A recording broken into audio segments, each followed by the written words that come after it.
प्यारे बच्चों नमस्कार। आज की कक्षा में आपका स्वागत है।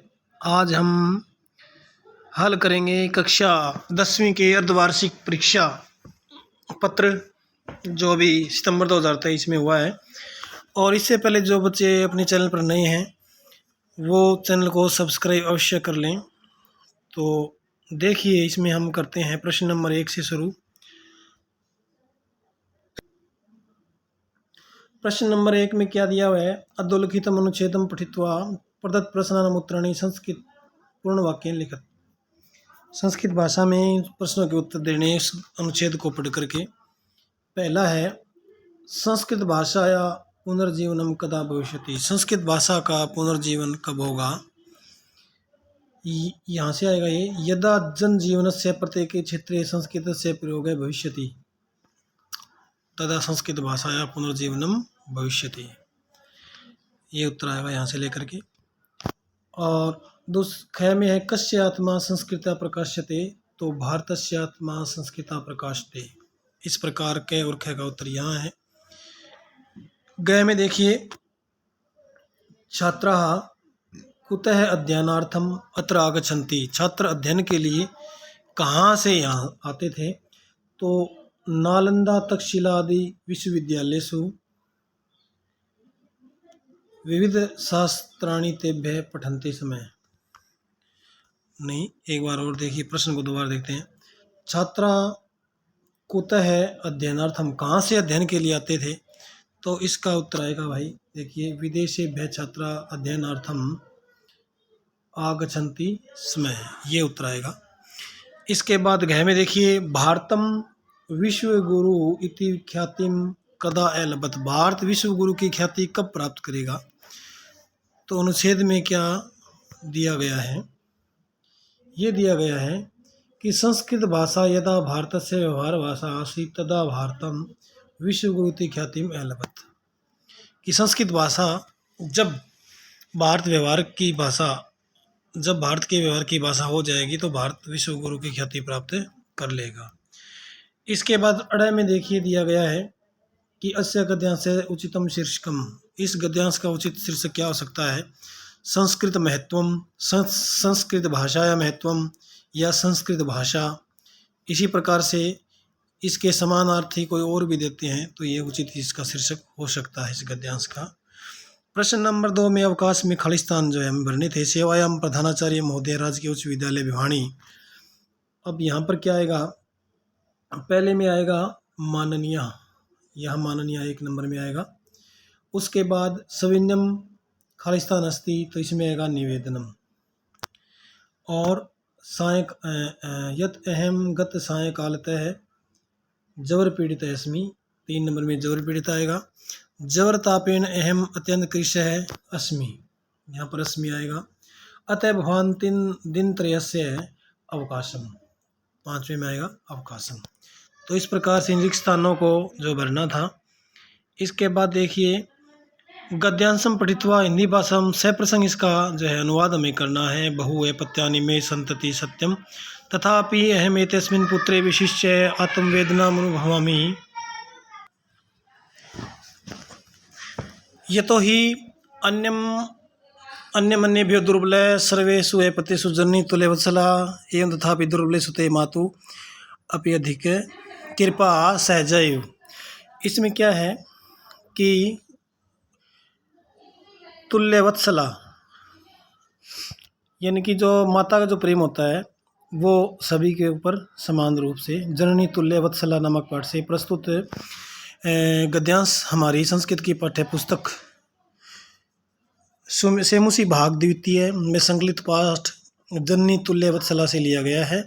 और इसमें माता का जो प्रेम है वो सभी बच्चों के ऊपर, संतान के ऊपर एक समान होता है। इसके बारे में बताया गया है कि इसमें कहती है कि मेरे बहुत जो है संतान है और इसके ऊपर मैं अत्यधिक आत्म वेदना अनुभव करती हूँ, क्योंकि दूसरों से दुर्बल। वैसे तो माता का जो प्रेम है वो सभी के ऊपर समान होता है, लेकिन जो इनमें से दुर्बल हो उसके ऊपर प्रेम अधिक होता है। इस प्रकार से इस गद्यांश में।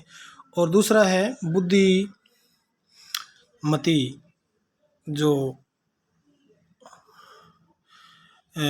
इसमें जो है प्रस्तुत गद्यांश हमारी संस्कृत की पाठ्य पुस्तक सेमुषी भाग द्वितीय में संकलित पाठ बुद्धि बलवती सदा नामक पाठ से लिया गया है। तो इसमें क्या कहेगा कि देवलाखे नाम का एक गांव है, वहाँ पर राज सिंह नाम का राजपुत्र रहता था। एक बार किसी आवश्यक कार्य से उसकी पत्नी बुद्धिमती दो पुत्रों के साथ पिता के घर जा रही थी। मार्ग में गहन जंगल था और उसने एक बाघ देखा। इस प्रकार से इसका जो है करना था। और ये हरित तरुणा ललित लता नाम माला रमणीय, ये प्रथम पाठ से ही लिया गया है। और सेवित तो महान वृक्ष फल चाहिए जो है सामान्य सा श्लोक है। पहले का होगा कि हरे पेड़ों की सुंदर जो लताएं हैं, हरे पेड़ों की और सुंदर लताओं की जो पंक्तियां हैं वो सुंदर लगती है। और फूलों की जो फूल जो लगे हुए हैं वो पंक्ति में है। और फूल जब हवा चलती है तो वो चलते वैसे प्रतीत होते हैं और मुझे वो चुनने योग्य लगते हैं। नौ मालिका रसालम मिलिता रुचिरा संगमनम, नौ मालिका आम से मिलकर के जो उनका मिलना है वो रुचि पैदा करता है। और ये जो है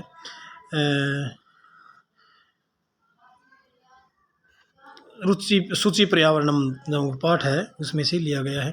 तो और महान वृक्ष की जो फल और छाया से समन्वित युक्त है उसकी सेवा करनी चाहिए। यदि देव सौभाग्य से फल नहीं लगते तो छाया उसकी कौन रोक सकता है। इस प्रकार से इसका हिंदी सरलार्थ होगा। और प्रश्न नंबर इसमें क्या है, एक श्लोक लिखना था, कोई भी जो बच्चों को याद हो।